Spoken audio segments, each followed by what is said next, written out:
Good morning students, प्यारे बच्चों। हिंदी कक्षा में आप सभी का स्वागत है। हम लोग भक्ति काल के राम भक्त शाखा के सर्वश्रेष्ठ कवि संत शिरोमणि गोस्वामी तुलसीदास की रचनाओं को पढ़ रहे हैं, जिसमें से उनकी 3 रचनाओं को हम लोगों ने 3 रचनाओं से लिए गए पाठों को पढ़ा। रामचरितमानस से भरत महिमा, कवितावली से लंका दहन और गीतावली से कुल 3 पद। और अब हम लोग उनकी अगली रचना दोहावली से जो है दोहों का संग्रह है, उसको पढ़ेंगे। उसमें कुल दोहे आपके पाठ्यक्रम में 10 दोहे संकलित हैं। इन दोहावली में से हम लोग पहला दोहा, ये सारे जो है इनके जो दोहे दिए गए नीति विषयक दोहे हैं। नीति माने नियमों के अनुसार नीति, अच्छा जो नियम के अनुकूल हो, अर्थात जिन नियमों पर चल करके हम अपने जीवन में सफल हो सकते हैं, ये नीति विषयक दोहे इन 10 दोहों में संकलित हैं। पहला दोहा, हरो चरहि तापहि बरत, फरे पसारहि हाथ, तुलसी स्वार्थ मीत सब, परमारथ रघुनाथ। इस नीति विषयक दोहे में कवि ने संसार के प्राणियों की स्वार्थपरता का वर्णन किया है कि संसार कितना स्वार्थी है। तुलसीदास जी ने दूसरी जगह भी कहा है, सुर नर मुनि सब करे हरीति, स्वार्थ लाग करे सब प्रीति। इस संसार को हजारी प्रसाद द्विवेदी ने पूरे संसार को स्वार्थ का एक अखाड़ा कहा है। सब लोग अपने स्वार्थ के लिए लड़ रहे हैं, स्वार्थ में लीन है। तो हरो चरहि, गोस्वामी तुलसीदास जी कहते हैं, वृक्ष के माध्यम से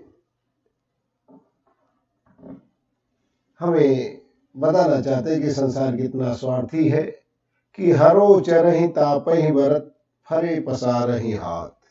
जब तक वृक्ष हरे भरे रहते हैं, इस संसार में जब वृक्ष हरे भरे रहते हैं तो पशु पक्षी इन्हें चर लेते हैं। आप देखते होंगे छोटे छोटे पेड़ पौधों को पशुओं और पक्षियों से बचाने के लिए उनको क्या करता है, जाले लगाना पड़ता है, तरह तरह से उनको घेराबंदी करनी पड़ती है, बेड़ा लगाना पड़ता है, इससे पशु पक्षी न चरे। हरो चरहि, अर्थात जब वृक्ष हरे भरे रहते हैं तो पशु और पक्षी उन्हें चर जाते हैं। हरो चरहि, हरे रहते हैं, जब तक वृक्ष हरे भरे रहते हैं तब उन्हें पशु और पक्षी चर जाते हैं। तापहि बरत, और वे जब सूख जाते हैं, सूख जाने के बाद लोग उन्हें जलाकर तापने लगते हैं, अर्थात उसे जलाने के काम में लाते हैं और उससे ऊष्मा ग्रहण करते हैं, ताप लेते हैं। जब तक हरा भरा रहता है तो उसे हर प्रकार से चल जाते हैं, खाते हैं, पशु पक्षी मनुष्य सभी लोग मिलकर के उसको क्या करते हैं, उसको चरते हैं, खाते हैं। और जब वो वृक्ष सूख जाता है तो सूखने के बाद उसकी लकड़ियों को भी लोग जलाकर उसे ताप जाते हैं, जलाते हैं उसे।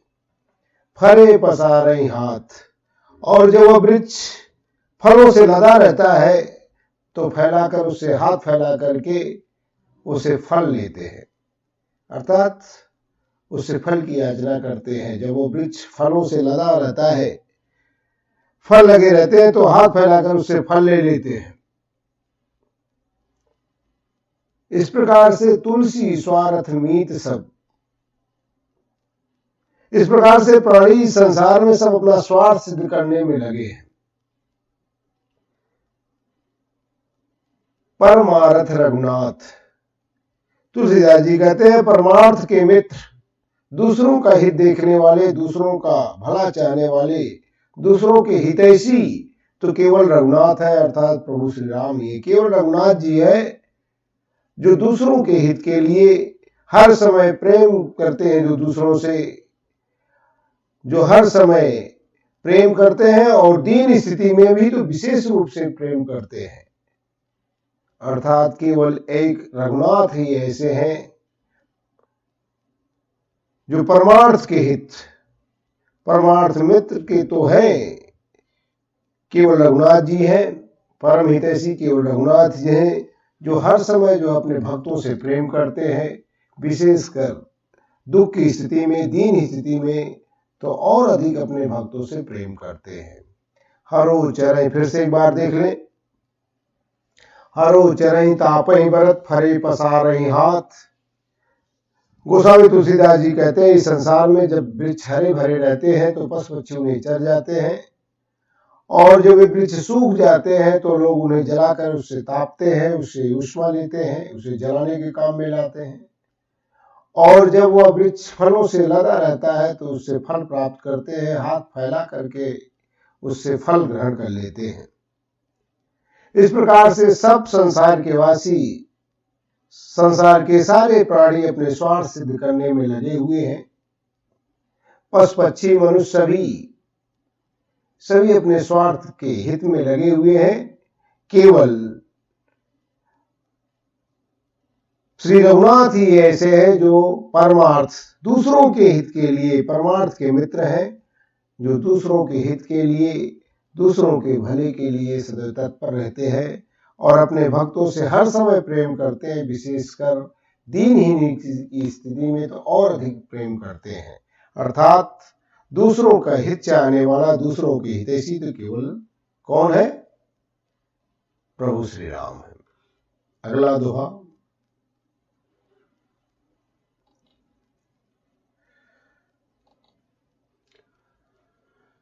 मान राखिबो मांगिबो पीसो नित नवनेहु, तुलसी तीनों तब फुबे जो चातक मत लीहु।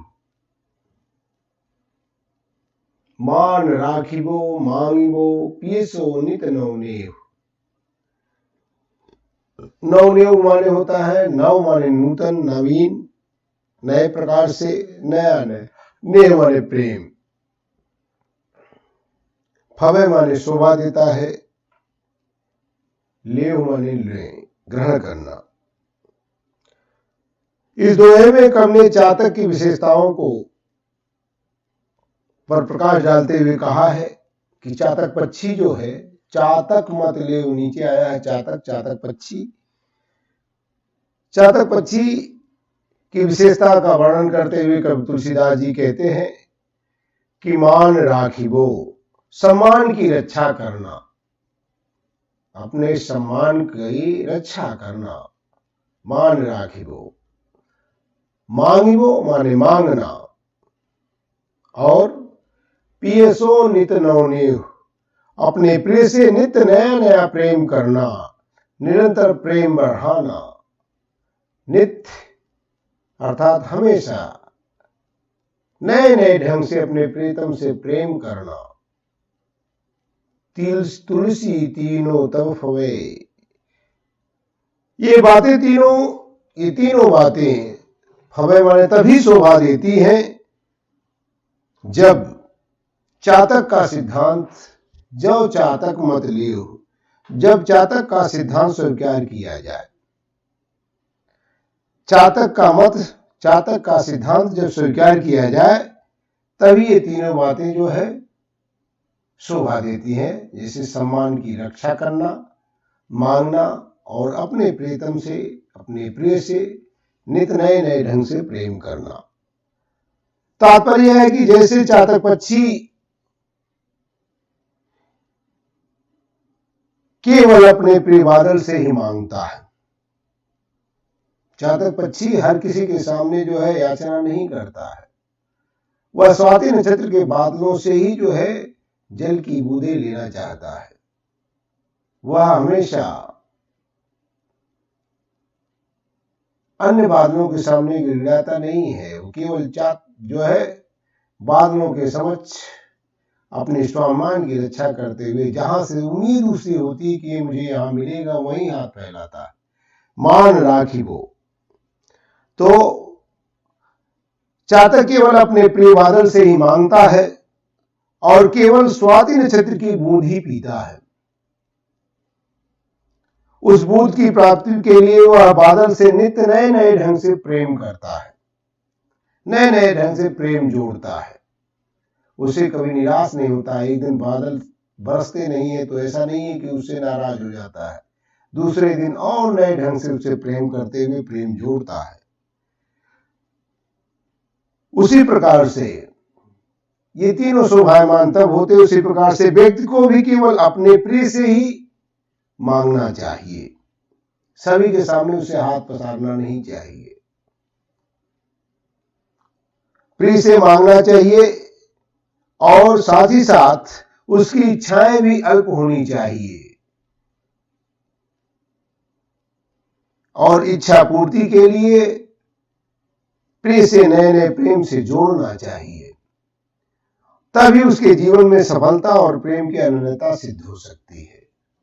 तुलसीदास जी कहते हैं, अपने सम्मान की रक्षा करना और किसी से याचना करना और अपने प्रिय से नित्य नए नए ढंग से प्रेम करना, ये तीनों बातें अगर सीखनी है, तीनों बातों को प्राप्त करना है, तो हमें चातक के मत का अनुयायी होना चाहिए। क्योंकि चातक पक्षी अपने सम्मान की रक्षा करते हुए हर किसी के सामने हाथ नहीं फैलाता और अपने प्रिय बादल से ही केवल मांगता है जहां से उसे मिलने की आशा होती है और अपने उस प्रिय बादल से, स्वाति नक्षत्र के बादल से नए नए ढंग से नित्य नए नए तरीके से जो है उसे प्रेम जोड़ता है और अपनी इच्छा पूर्ति के लिए उससे अपने नए नए ढंग से प्रेम करता है। तो ये बातें तीनों तभी शोभायमान होती हैं जब हम चातक पक्ष के अनुयायी बने। चातक पक्षी की तरह जो है हमें हर किसी के सामने मांगना नहीं चाहिए, हाथ नहीं पसारना चाहिए और अपनी इच्छाएं भी मांगने के लिए जब उचित हो तभी मांगना चाहिए। अर्थात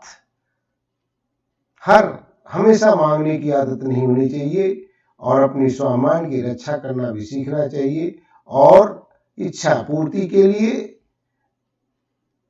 अपने प्रीतम से नए नए ढंग से उसे प्रेम जोड़ना चाहिए। ये तीनों बातें तभी शोभायमान होती हैं, शोभा देती हैं, जब हम चातक मत के अनुयायी बने।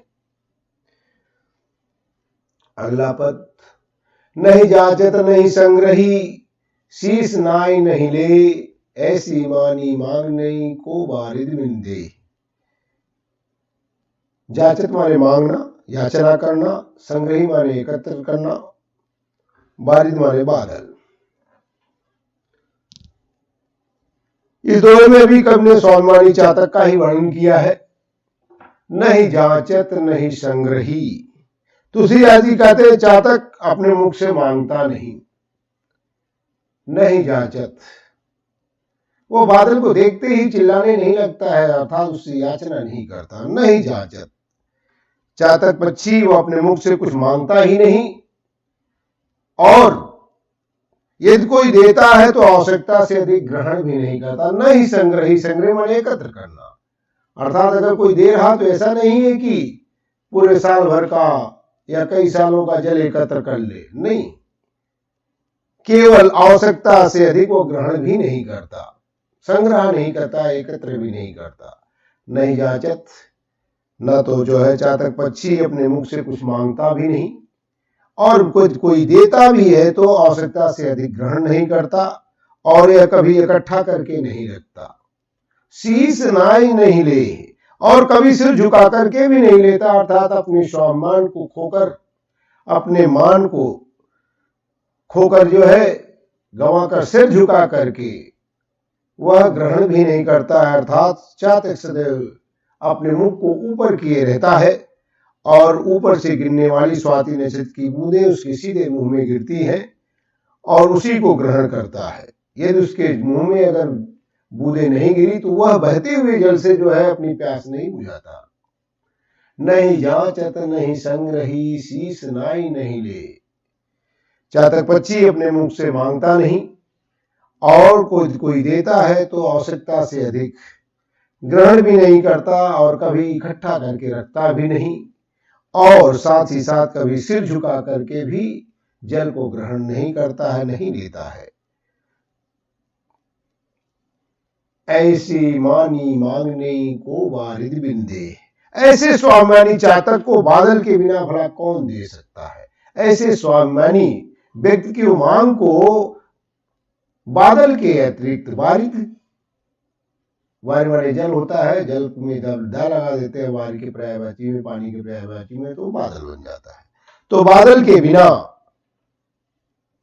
भला ऐसे स्वाभिमानी की मांग को भला कौन पूरा कर सकता है। ऐसे चातक, स्वाभिमानी चातक को बादल के बिना कौन दे सकता है। अर्थात अनंत जल से परिपूर्ण बादल ही उसकी मौन याचना को समझता है, और वही उसकी याचना को क्या करता है, पूरा करता है और उसे पूर्ण करता है। इस अनुयोग से इसका दूसरा अर्थ होगा कि प्रभु का सच्चा भक्त पहले तो कुछ मांगता नहीं, फिर यदि प्रभु की कृपा से उसे सांसारिक सुख या संपदा मिल भी जाती है तो उसे स्वाभिमान के साथ ग्रहण करता है और आवश्यकता से अधिक संग्रह भी नहीं करता है। और स्वामी कहते हैं ऐसे स्वाभिमानी भक्त की इच्छा को बादल रूपी अर्थात परमात्मा ही जो है क्या करता है, ऐसे स्वाभिमानी भक्त की इच्छा को पूर्ति कर सकता है। इस बादल के माध्यम से तुलसीदास जी ने एक स्वाभिमानी भक्त की जो है महिमा का वर्णन किया। चरण चोच लोचन रंगो चलो मनाली चाल, क्षीर नीर विवरण समय बक उग्रत ही काल। चरण चोच लोचन रंगो चलो मनाली चाल।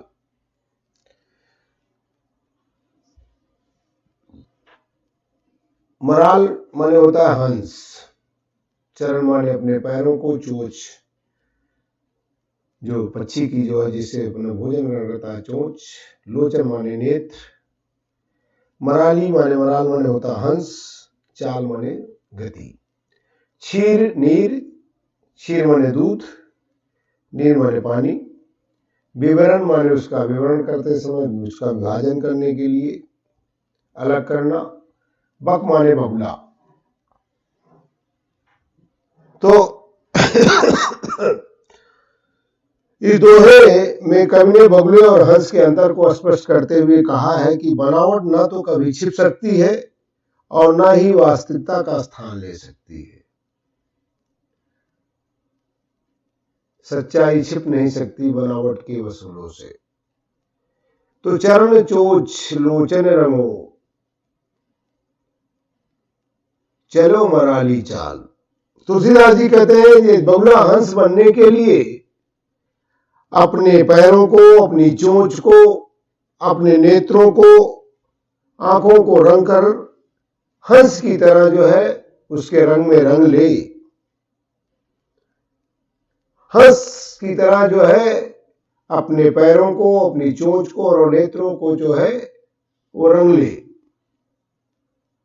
और चलो मराली चाल, और हंस की चलना की तरह चाल भी चलने लगे, अर्थात उसकी नकल करके हंस की तरह चलना भी सीख जाए, तो भी वह हंस नहीं हो सकता।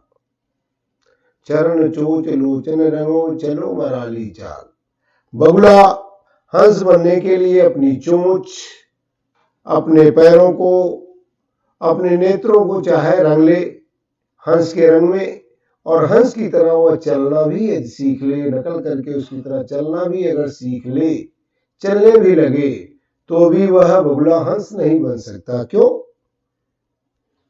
क्योंकि दूध और पानी को जब अलग, क्षीर नीर विवरण समय, जब दूध और पानी को अलग करने की वक्त आएगा तो क्षीर और नीर, दूध और पानी को अलग करते समय बगुला का होना अपने आप उसका सच जो है उजागर हो जाएगा, क्योंकि हंस नीर क्षीर विवेकी गुण धारण करता है और बगुला जो है उसके इस गुण को धारण नहीं कर सकता है। जब दूध और पानी को अलग करने की बात आएगी तो बगुले की जो है सच्चाई अपने आप सबके सामने क्या हो जाएगी, खुल जाएगी।